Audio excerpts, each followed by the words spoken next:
Hi everybody, we're still working on Learning Target 2.1, solving one variable equations, but this video will cover part C when you look at the equation and there are variables on both sides of the equal sign. There are three different steps. So step one, we're going to combine like terms on the same side. Combine like terms on the same side. So we're talking about same side of the equal sign. Combine like terms on the same side. Step two, this is when we start to move things, because again, the point of solving the equation is to get the variable by itself. So in step two, we're going to move our x's, I'll just say x's, but really whatever variable you have, move your x's to one side and your constants to the other side. And we do that by adding or subtracting. Move x's to one side and constants to the other side by adding or subtracting. And we'll talk about how it does not matter if you choose to move your x's to the left of the equal sign or if you want to move your x's to the right of the equal sign. In the end, you will still get the same answer. Our last step, step three, is we want to get x by itself. So we get x by itself, and we do that by dividing. So whatever number you see in front of x, we have to divide, because again, we're using the inverse operations here. I want to point out that with part C, it becomes more difficult. In parts A and B, we always got an answer, like x equals 2, p equals 0, n equals 10. Now, you might not always get one solution like we're used to. There are actually, as you can see below, we'll do an example of each. There are three possible types of solutions. So we're going to look at each of them right off the bat so that you can see the three types of solutions, and then we'll jump into some more examples. So starting with our first type of solution, we're going to follow our three steps. So step one says combine like terms on the same side. So on the left side of my equal sign, I can't combine negative 7x and 2 because we have a variable term and a constant term. But on the right side, I could combine 2x and negative 9x. So my left side stays the same, negative 7x plus 2 equals. And on the right side, 2x minus 9x gives me negative 7x, and I still have the plus 2. So I did step one. Moving on to step two, which tells me to move x's to one side. So it doesn't matter if I want to move this negative 7x over to the right of the equal sign, or if I want to move this negative 7x over to the left of the equal sign. It's your preference, but you need to move your x's to be on the same side of the equal sign. And I often like to move x's to the left, but it's totally up to you. As you do more problems, you may have a preference. If I want to move this negative 7x over to the other side, I need to add it. I need to do plus 7x plus 7x. So plus 7x plus 7x so that I can move it to the other side. And I notice over here, I'm left with 2. And actually over here, something interesting also happens. Negative 7x plus 7x also cancels. And I'm left with 2 equals 2. So that's interesting. When I tried to move my x's to the same side, they ended up canceling out, and I get something like this, 2 equals 2. When you get something like this and it is true, the number 2 does equal number 2, you could stop there. Or if you're still trying to move your constants, if I want to move 2 to the other side, I could do minus 2, and then you'll notice you get 0 equals 0. But you could have stopped right here or even up here once you notice. When you have the same exact thing on each side of the equal sign, it is a unique type of solution. It's called infinite solutions. Infinite solutions. Or another way you could say it is all real numbers. You have infinite solutions, or that all real numbers would be your solution. So here's the first type. When you get the same thing on each side of the equal sign, I'm not getting an answer like x equals 0 or x equals 2, because when I went to move my x's, the x's dropped out of the problem. So this is a unique case where I get infinite solutions or all real numbers, and this is what you would write. This is your answer. All right, let's look at the next type of solution. So step 1, combine like terms on the same side. On the left of my equal sign, I don't have any like terms that I could combine, so I'll leave that. But on the right, again, I see I have some like terms. I have 2x and negative 9x, which becomes negative 7x, and I still have the plus 2. So now I can move on to step 2, where I can move x's to one side and constants to the other side. So now I'm going to do plus 7x, again, keeping my equation balanced. Whatever I do to one side, I must also do to the other side. And you'll see something interesting happens here too. My x's just dropped out of the problem. On this side, I'm left with 2, and on this side, I'm left with 3. So I have no more x's in my problem, meaning I cannot get a solution like x equals. And I'm stuck with this, 3 equals 2. Is there any way that 3 will ever equal 2? No. So put a slash through it. 3 can never equal 2. It's impossible. And so this is not your final answer. You do not write 3 does not equal 2. Your final answer is no solution. It doesn't work. So this is an example of no solution. So these are the two weird types of special cases.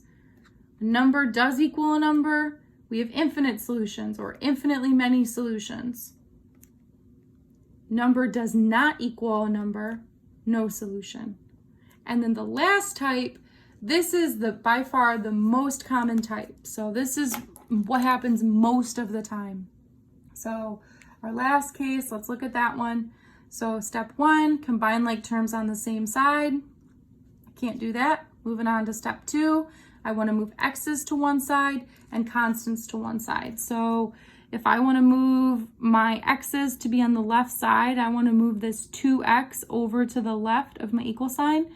In order to move a positive 2x, I need to subtract 2x from each side.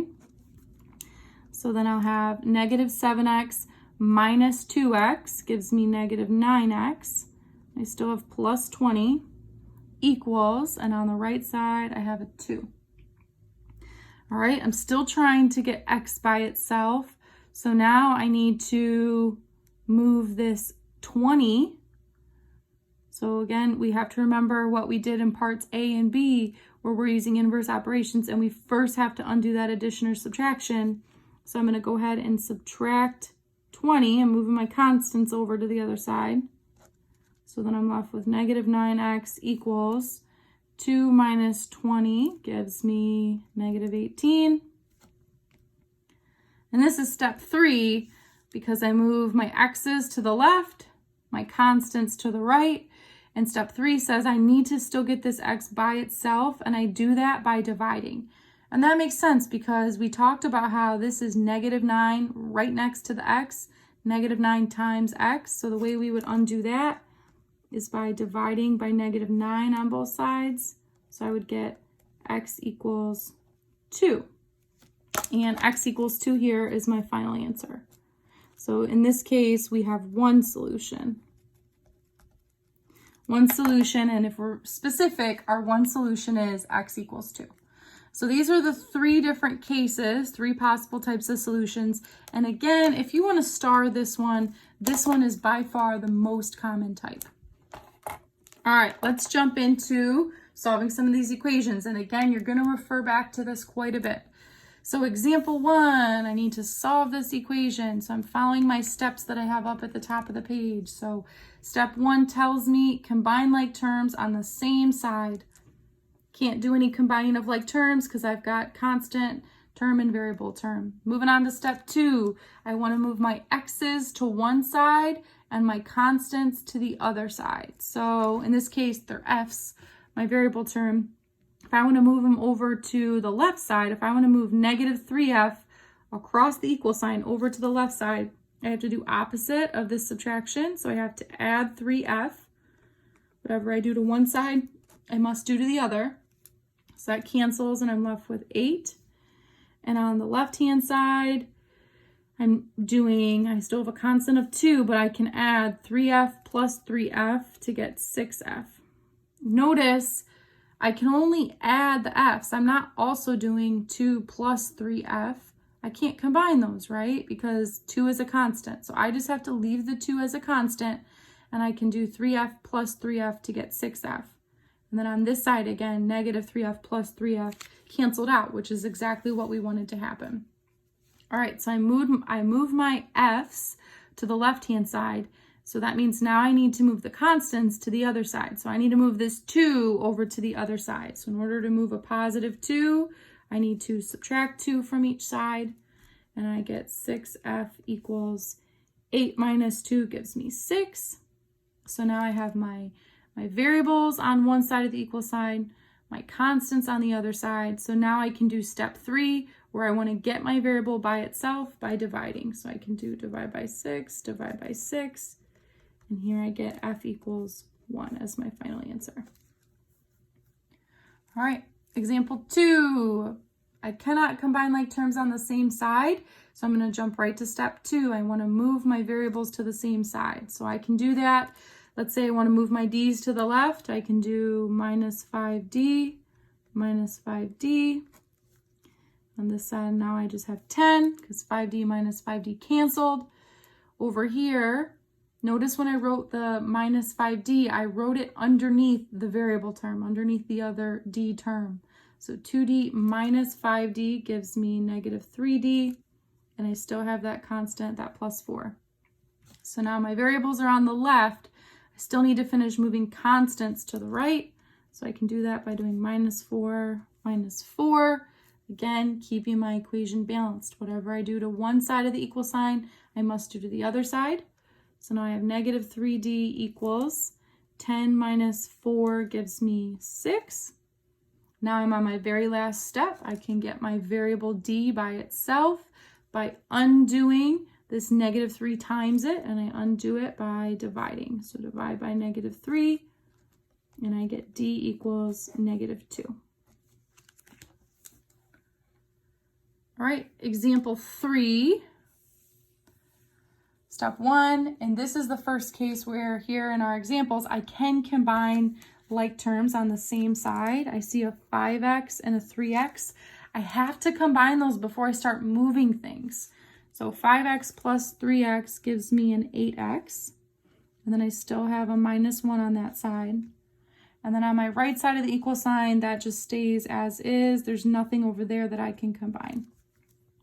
So now let's start moving our x's to the same side. So if I want to move my x's to the left, I would do minus 8x, minus 8x. And on this side, I'm left with 1. Something interesting is happening here. 8x minus 8x cancels, and I'm left with a negative 1. My variables, my x's, just dropped out of the problem because when I subtracted 8x trying to move it so that my x's would be on the same side, they ended up canceling out. Can negative 1 ever equal a positive 1? Never. Negative 1 does not equal 1.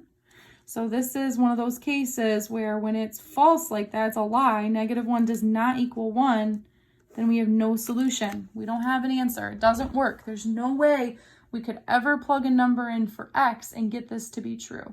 So it is no solution. All right, very last example, example 4. I see that on the left side, I can't combine any like terms, so I'll keep it negative 16 minus 4n.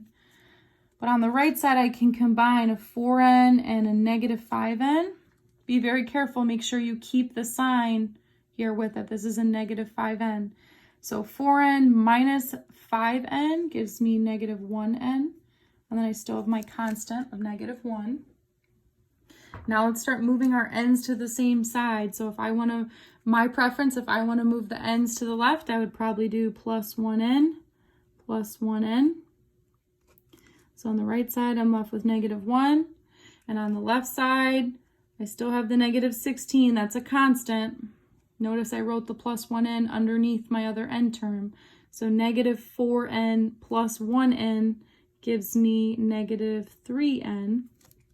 So now my variables are on the same side, but I still need to get these constants here on the same side. So I need to move this -16 over to the other side, and I can do that by doing plus 16 plus 16. So I have -3n equals -1 plus 16 gives me 15.